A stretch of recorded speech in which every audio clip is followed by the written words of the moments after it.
Channel में आप लोग का बहुत बहुत स्वागत है। गाइस देखिए आज हम आए हैं जिस यहाँ बलिया में जिसमें कामदेव महाराज को जला के महादेव भस्म किए थे कामदेव को। वो देखिए ये पोखरा है और ये पेड़ है देखिए ऊपर से कितना हरा हुआ है। ये पेड़ है और नीचे पूरा जल गया है जिसमें वो जला के भस्म किए थे। दिखाएं आप लोग को, देखिए भस्म करने के बाद यहाँ बाबा समाधि लगाए थे।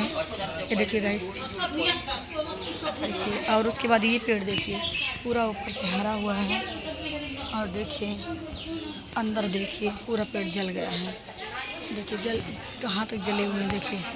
और आपको दिखाते हैं, हम आप लोग को दिखाते हैं। देखिए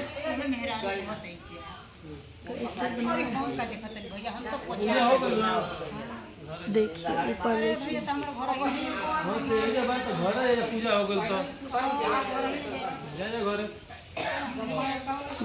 महादेव ऊपर बैठे हैं गुम्बद में।